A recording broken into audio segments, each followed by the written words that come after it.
ಚಾಮರಾಜ ವಿಧಾನಸಭಾ ಕ್ಷೇತ್ರದ ಅಧ್ಯಕ್ಷನಾಗಿ ನಾನು ಎಲ್ಲರೂ ಕೂಡ ನಮ್ಮ ಇಡೀ ತಂಡ ಯಾರೇ ಒಬ್ಬ ಸಾಮಾನ್ಯ ಕಾರ್ಯಕರ್ತನು ಕೂಡ ಕ್ಯಾಂಡಿಡೇಟ್ ಅಂತ ಹೇಳಿದಂತ ಸಂದರ್ಭದಲ್ಲಿ ಅವರನ್ನು ನಿಲ್ಲಿಸಿ ಓಡಾಡಿ ಗೆಲ್ಲಿಸುವಂತ ಕೆಲಸವನ್ನ ನಾನು ಮಾಡ್ತೀನಿ ಅಂತ ಹೇಳೋದಕ್ಕೆ ನಾನು ಈ ಮಾಧ್ಯಮದ ಮುಖಾಂತರ ಸ್ಪಷ್ಟನೆಯನ್ನ ನಾನು ನೀಡ್ತಾ ಇದ್ದೀನಿ.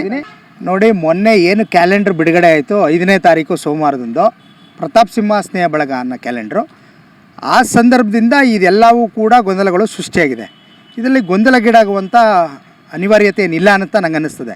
ನಿಮ್ಮ ಮಾಧ್ಯಮದ ಮುಖಾಂತರ ನಾನು ಅವತ್ತೇ ನನ್ನ ನಿಲುವನ್ನು ಸ್ಪಷ್ಟಪಡಿಸಿದ್ದೇನೆ. ನಾನು ಒಬ್ಬ ಭಾರತೀಯ ಜನತಾ ಪಾರ್ಟಿಯ ಸಾಮಾನ್ಯ ಕಾರ್ಯಕರ್ತನಾಗಿ ಬಂದವನು. ನನ್ನನ್ನು ಪಾರ್ಟಿಗೆ ಸೇರಿಸಿದಂಥವರು ಶಂಕರಲಿಂಗೇಗೌಡರು. ಇವತ್ತು ನಾವು ಅವ್ರು JDS ಹೋದಂಥ ಸಂದರ್ಭದಲ್ಲೂ ಕೂಡ ನಾವು ಅವ್ರ ಜೊತೆ ಹೋಗಿಲ್ಲ. ಭಾರತೀಯ ಜನತಾ ಪಾರ್ಟಿಲಿ 2013ನೇ ಚುನಾವಣೆಯಲ್ಲಿ ನಾಗೇಂದ್ರ ಅವ್ರ ಎಲೆಕ್ಷನ್ ನಿಂತಾಗ ಅವ್ರ ಪರವನ್ನು ನಾವು ಹೋರಾಟ ಮಾಡಿದಂಥವ್ರು.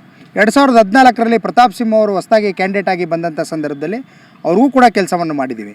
ಯಾರೇ ಭಾರತೀಯ ಜನತಾ ಪಾರ್ಟಿಯಿಂದ ಕ್ಯಾಂಡಿಡೇಟನ್ನು ಕಳಿಸಿದಂಥ ಸಂದರ್ಭದಲ್ಲಿ ನಾವು ಅವ್ರ ಪರ ನಿಂತಿದ್ದೇವೆ ಹೊರತು ಯಾವುದೇ ಒಬ್ಬ ವ್ಯಕ್ತಿ ಪರ ನಾವು ನಿಂತಿಲ್ಲ.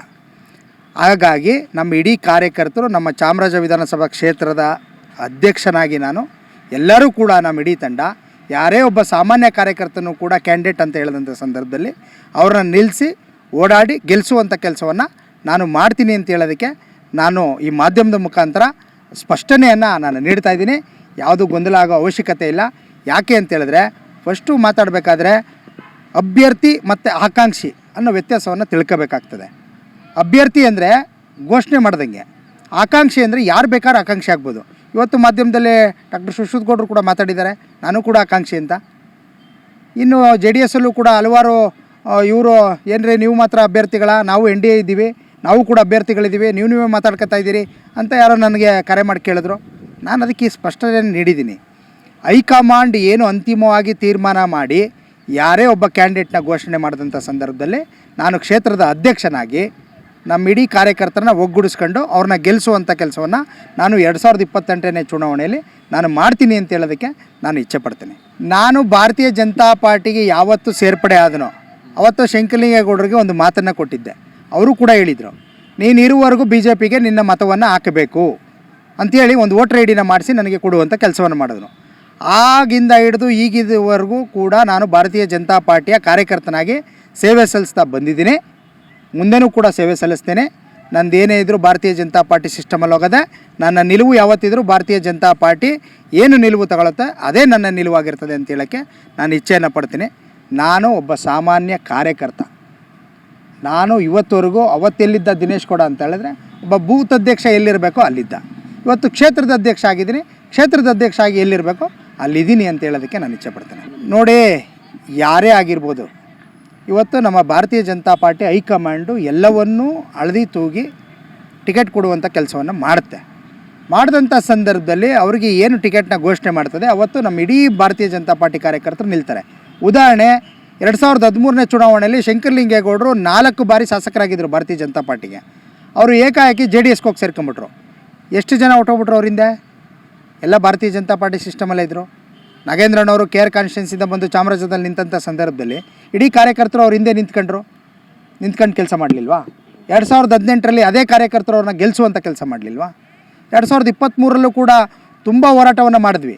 ಆದರೆ JDS ವೀಕ್ ಕ್ಯಾಂಡಿಡೇಟ್ ಇದ್ದಿದ್ದರಿಂದ ನಾವು ಸೋಲೋದಕ್ಕೆ ಅದೊಂದು ಕಾರಣ ಆಯಿತು. ಹಾಗಾಗಿ ಮತದಾರರು ಯಾವತ್ತು ಯಾವ ನಿರ್ಧಾರ ತಗೋತಾರೆ ಅಂತ ಹೇಳೋದಕ್ಕೆ ಬರೋದಿಲ್ಲ. ಹಾಗಾಗಿ ಯಾವತ್ತು ಯಾರಿಗೆ ಅವಕಾಶ ಸಿಗ್ತದೆ ಹೇಳೋಕ್ಕಾಗಲ್ಲ. ಇದೇ 2024 ಚುನಾವಣೆಯಲ್ಲಿ ಪ್ರತಾಪ್ ಸಿಂಹ ಅವ್ರಿಗೆ ಟಿಕೆಟ್ ತಪ್ಪಿಸಿ ಯದುವೀರ್ ಅವರಿಗೆ ಕೊಡುವಂಥ ಕೆಲಸವನ್ನು ಆಯಿತು. ಈಗ ಒಂದು ರಾಜಮನೆ ತಂದವ್ರಿಗೆ ಟಿಕೆಟ್ ಕೊಡಬೇಕು ಅನ್ನೋ ಒಂದು ನಿರ್ಧಾರವನ್ನು ಹೈಕಮಾಂಡ್ ಮಾಡ್ತು. ಆ ಸಂದರ್ಭದಲ್ಲಿ ಅವರು ಕೂಡ ಟಿಕೆಟ್ ತಪ್ಪಿತು. ಅದಕ್ಕೆ ಅವರು ಕೂಡ ರಾಜ್ಯ ರಾಜಕಾರಣಕ್ಕೆ ಬಂದಿದ್ದಾರೆ. ಅವರೇನು ಸೋತಿ ಏನು ಬಂದಿರುವಂಥದ್ದಲ್ಲ, ಅವ್ರಿಗೆ ಟಿಕೆಟ್ ತಪ್ಪಿದೆ. ಟಿಕೆಟ್ ತಪ್ಪಿರೋದ್ರಿಂದ ಇವತ್ತು ಅವರು ರಾಜ್ಯ ರಾಜಕಾರಣಕ್ಕೆ ಬರ್ತಾವ್ರೆ. ಅವ್ರು ಎಲ್ಲಿ ಬೇಕಾದ್ರೆ ನಿಲ್ಬೋದು, ಎಲ್ಲಿ ಬೇಕಾದ್ರೆ ನಿಲ್ಲುವಂಥ ಶಕ್ತಿ ಪ್ರತಾಪ್ ಸಿಂಹ ಅವ್ರಿಗಿದೆ. ಅದರಲ್ಲಿ ಅವರು ಚಾಮರಾಜ ಕ್ಷೇತ್ರನ ಆಯ್ಕೆ ಮಾಡ್ಕೊಂಡಿದ್ದಾರೆ. ಅದು ಹೈಕಮಾಂಡಿಗೆ ಬಿಟ್ಟಂಥ ವಿಚಾರ. ಯಾರಿಗೇ ಟಿಕೆಟ್ ಕೊಡಬೇಕಾದ್ರೂ ಅದು ಹೈಕಮಾಂಡಿಗೆ ಬಿಟ್ಟಂಥ ವಿಚಾರ. ಅವ್ರು ಆಕಾಂಕ್ಷಿ ಅಂತ ಹೇಳಿದ್ದಾರೆ ಹೊರತು ಅಭ್ಯರ್ಥಿ ಅಂತ ಎಲ್ಲೂ ಹೇಳಿಲ್ಲ. ಅದಕ್ಕೆ ಸ್ಪಷ್ಟನೆಯನ್ನು ನಮ್ಮ ಸಂಸದರಾದ ಯದುವೀರ್ ಒಡೆಯರವರು ಕೂಡ ತಮ್ಮ ಮಾಧ್ಯಮದ ಮುಖಾಂತರ ನಿನ್ನೆ ಕೂಡ ಸ್ಪಷ್ಟನೆಯನ್ನು ನೀಡಿದ್ದಾರೆ. ಪಾರ್ಟಿ ಆಫೀಸಲ್ಲಿ ನಾವು ಅದು ಶಲ್ಯವನ್ನು ಹಾಕೊಂಡು ಪಾರ್ಟಿ ಆಫೀಸಲ್ಲಿ ಕೂತ್ಕೊಂಡು ಯಾವುದೇ ಒಂದು ಕಾರ್ಯ ಚಟುವಟಿಕೆಗಳನ್ನು ಕೊಟ್ಟಂಥ ಸಂದರ್ಭದಲ್ಲಿ ಆ ಕೆಲಸವನ್ನು ಮಾಡೋದು ನನ್ನ ಕರ್ತವ್ಯ. ಅದನ್ನು ಹೊರತುಪಡಿಸಿ ನಾನು ಹೊರಗಡೆ ಬಂದಾಗ ನಮ್ಮ ಸ್ನೇಹಿತರು ಹಲವಾರು ಪಾರ್ಟಿಗಳ ಮುಖಂಡರುಗಳು ಇರ್ಬೋದು, ಬೇರೆ ಬೇರೆ ಸಂಘ ಸಂಸ್ಥೆ ಸ್ನೇಹಿತರುಗಳಿರ್ಬೋದು, ಕೂತ್ಕೊಂಡು ನಾವು ಕಾಫಿ ಕುಡಿದ ತಕ್ಷಣವೇ ದಿನೇಶ್ ಗೌಡ್ರು ಅವ್ರ ಜೊತೆ ಬುಕ್ ಆಗ್ಬಿಟ್ಟಿದೆ ಅಂತ ಹೇಳೋದಂತ ಮುಟ್ಟಾಳ್ತನ. ನಾವು ಯಾವತ್ತಿದ್ರೂ ಭಾರತೀಯ ಜನತಾ ಪಾರ್ಟಿ ಸಿಸ್ಟಮಲ್ಲಿ ಇರ್ತೀವಿ. ನಮ್ಮ ಇದೇನಿದ್ರು ನಿಲುವು ಭಾರತೀಯ ಜನತಾ ಪಾರ್ಟಿನೇ. ನಾನು ಯಾರ ಪರನೂ ಅಲ್ಲ, ಯಾರ ವಿರೋಧಿನೂ ಅಲ್ಲ. ಹಾಗಾಗಿ ಪ್ರತಾಪ್ ಸಿಂಹ ಅವರು ಒಬ್ಬರು ಮಾಜಿ ಸಂಸದರು, ಅವ್ರು ಕರೆದಂಥ ಸಂದರ್ಭದಲ್ಲಿ ಹೋಗುವಂಥದ್ದು ನನ್ನ ಕರ್ತವ್ಯ, ನಾನು ಹೋಗ್ತೀನಿ. ಇವರು ಕೂಡ ಮಾಜಿ ಶಾಸಕರು, ಈಗ ಅಲ್ಲಿ ನಗರಾಧ್ಯಕ್ಷರು. ಇವ್ರುಗಳು ಕೂಡ ಸಂಘಟನೆ ಮಾಡುವಂಥ ಸಂದರ್ಭದಲ್ಲಿ ಒಂದೇ ವೇದಿಕೆಯಲ್ಲಿ ಇಬ್ಬರು ಕೂತಿರ್ತೀವಿ, ಚರ್ಚೆಯನ್ನು ಮಾಡ್ತೀವಿ, ಸಂಘಟನಾತ್ಮಕವಾಗಿ ನಾವಿಬ್ಬರು ಚರ್ಚೆ ಮಾಡ್ತಾ ಇರ್ತೀವಿ. ಹಾಗಾಗಿ ಅವ್ರಿಗೂ ಕೂಡ ನಾನು ಮಾತಾಡಿಸ್ತಾ ಇರ್ತೀನಿ. ನಮ್ಮ ಹಾಲಿ ಸಂಸದರಾದಂಥ ನಮ್ಮ ಯದುವೀರ್ ಒಡೆಯರವರು ಅವರು ಕೂಡ ಯಾವುದೇ ಎಲ್ಲೇ ಕಾರ್ಯಕ್ರಮಕ್ಕೆ ನನ್ನ ಕ್ಷೇತ್ರಕ್ಕೆ ಬಂದಂಥ ಸಂದರ್ಭದಲ್ಲಿ ಅವರಿಗೆ ಸ್ವಾಗತ ಮಾಡಿ ಅವ್ರು ಹೋಗುವವರೆಗೂ ಅವ್ರ ಜೊತೆ ಇರ್ತೀನಿ. ಆ ಕೆಲಸವನ್ನು ಕೂಡ ಮಾಡ್ತಾಯಿದ್ದೀನಿ. ಒಬ್ಬ ಸಾಮಾನ್ಯ ಕಾರ್ಯಕರ್ತ ಫೋನ್ ಮಾಡಿ ಕರೆದಂಥ ಸಂದರ್ಭದಲ್ಲೂ ಅಲ್ಲಿಗೆ ಹೋಗುವಂಥ ಕೆಲಸವನ್ನು ನಾನೊಬ್ಬ ಅಧ್ಯಕ್ಷನಾಗಿ ಮಾಡಲೇಬೇಕಾಗತ್ತೆ. ಇವತ್ತಿಗೂ ಮಾಡ್ತೀನಿ, ಮುಂದಿನ ದಿನಗಳಲ್ಲೂ ನನ್ನ ನಿಲುವು ಅದೇ ಇರ್ತದೆ. ನೋಡಿ, ನಮ್ಮ ಚಾಮರಾಜ ಕ್ಷೇತ್ರದಲ್ಲಿರೋದು ಒಂದೇ ಬಣ್ಣ, ಅದು ಭಾರತೀಯ ಜನತಾ ಪಾರ್ಟಿ ಬಣ್ಣ. ಯಾಕೆ ಅಂತ ಹೇಳಿದ್ರೆ, ನಾನು ಈಗಾಗಲೇ ನಿಮಗೆ ಉದಾಹರಣೆನ ಕೊಟ್ಟೆ. 2013 ಚುನಾವಣೆಯಲ್ಲಿ ಶಂಕರಲಿಂಗೇಗೌಡರು JDSಗೆ ಹೋದಾಗ ಯಾವ ಬಣ ಇತ್ತು? ಎಲ್ಲರೂ ಕೂಡ ಭಾರತೀಯ ಜನತಾ ಪಾರ್ಟಿಗೆ ಕೆಲಸ ಮಾಡಿದ್ದು. ಇವತ್ತು ಯಾವ ಬಣನೂ ಇಲ್ಲ. ಯಾಕೆ ಇದನ್ನು ಬಿಂಬಿಸ್ತಾ ಇದ್ದಾರೆ ಅಂದರೆ, ಎಲ್ಲೋ ಒಂದು ಕಡೆ ಹೋದಂಥ ಸಂದರ್ಭದಲ್ಲಿ ಪ್ರತಾಪ್ ಸಿಂಹ ಅವರು ಒಂದು 10 ಜನನ ಕರೆದಿರ್ತಾರೆ, ಟೀ ಕುಡಿತಾ ಇರ್ತಾರೆ, ಆವಾಗ ಅದೊಂದು ಫೋಟೋ ಆಗುತ್ತೆ, ಆವಾಗ ಆ ಬಣ ಅಂದ್ಬಿಡೋದು. ಈಗೆಲ್ಲ ಒಂದು ಕಡೆ ನಾಗೇಂದ್ರನವರು ಫೋನ್ ಮಾಡಿ ಟೀ ಕುಡಿತಾ ಇರ್ತಾರೆ, ಅವ್ರು ಆ ಬಣ ಅಂದ್ಬಿಡೋದು. ಅದರಲ್ಲಿ ಏನಾದ್ರು ವ್ಯತ್ಯಾಸ ಆಗಿ ಅಲ್ಲಿ ಕೂತಿರೋನೇನಾರು ಇಲ್ಲಿಗೆ ಬಂದುಬಿಟ್ರೆ, ಅಯ್ಯೋ ಇವ್ರು ಯಾರೋ ಬುಕ್ ಮಾಡ್ಕೊಂಡು ಎತ್ಕೊಂಡೋದ್ರಂತೆ, ಅವ್ನು ಅಲ್ಲಿ ಬುಕ್ ಆಗ್ಬಿಟ್ಟವನೇ, ಇಲ್ಲಿ ಹೊಟ್ಟೋದ ಅಂತ ಹೇಳೋವಂಥದ್ದು. ಮತ್ತು ಏನೋ ಸುಶ್ರುತ್ ಕೊಡ್ರೋದು ಹಾಸ್ಪಿಟ್ಲಲ್ಲಿ ಏನೋ ಒಂಥರ ಅವ್ರಿಗೇನೋ ಸ್ವಲ್ಪ ಹುಷಾರಿಲ್ದಾಗ ತೋರ್ಸೋಕೆ ಹೋದರೆ, ಇಬ್ಬರು ಇಲ್ವಂತ ಕಂಡ್ರೆ ಅವನು ಸುಶ್ರುತ್ ಕೊಡ್ರು ಬಣ ಕೊಟ್ಟಗವನೇ ಅಂತ ಹೇಳೋದು. ಆಮೇಲೆ ಎಲ್ಲೋ ಒಂದು ಕಡೆ ಯಾವುದೋ ಕಾಲೇಜ್ ಅಡ್ಮಿಷನ್ಗೆ ಹೋದರೆ ಅಲ್ಲಿ ನಮ್ಮ ಕವಿಶ್ ಗೌಡ್ರು ಬಣ ಕೊಟ್ಟೋಗಿದ್ದಾರೆ ರೀ, ಅವರು ಪ್ರಬಲ ಆಕಾಂಕ್ಷಿ ಅಲ್ವಾ, ಅವ್ರ ಕಡೆ ಹೊಟ್ಟೋಗಿದ್ದಾರೆ ಅನ್ನೋದು.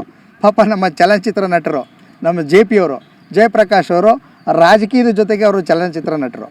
ಅವ್ರಿಗೇನೋ ಒಂದು ವಿಶ್ ಮಾಡೋಕ್ಕೆ ಏನಾರು ಹೊಟ್ಟೋಗ್ಬಿಟ್ಟು ಅವ್ರಿಗೊಂದು ಶಾಲೆವರ ಹೋಗಿ ಹಾಕ್ಬಿಟ್ರೆ, ಎಲ್ಲ ಕಿತ್ತೋಯ್ತು ರೀ, ಜಯಪ್ರಕಾಶ್ ಹತ್ರ ಹೋಗಿ ನಿಂತವ್ರೆ, ಈಗ ಹೋಗಿ ಅವ್ರ ಬಣ ಸೇರ್ಕೊಬಿಟ್ಟವ್ರೆ ಅನ್ನೋದು. ಯಾರ್ಯಾರು ಯಾವ್ಯಾವ ಬಣನ ಪುರುಷೊತ್ತಿದ್ದಾಗ ಸೇರಿಸ್ತಾರೋ ಆ ಬಣನ ಸೇರಿಸ್ತಾ ಇರ್ತಾರೆ. ಅದಕ್ಕೆಲ್ಲದಕ್ಕೂ ಕೂಡ 2028ಕ್ಕೆ ಉತ್ತರ ನಿಮ್ಮೆಲ್ಲರಿಗೂ ಸಿಗುತ್ತೆ ಅನ್ನೋದಕ್ಕೆ ನಾನು ಸ್ಪಷ್ಟನೆಯನ್ನು ನೀಡ್ತಾ ಇದ್ದೀನಿ.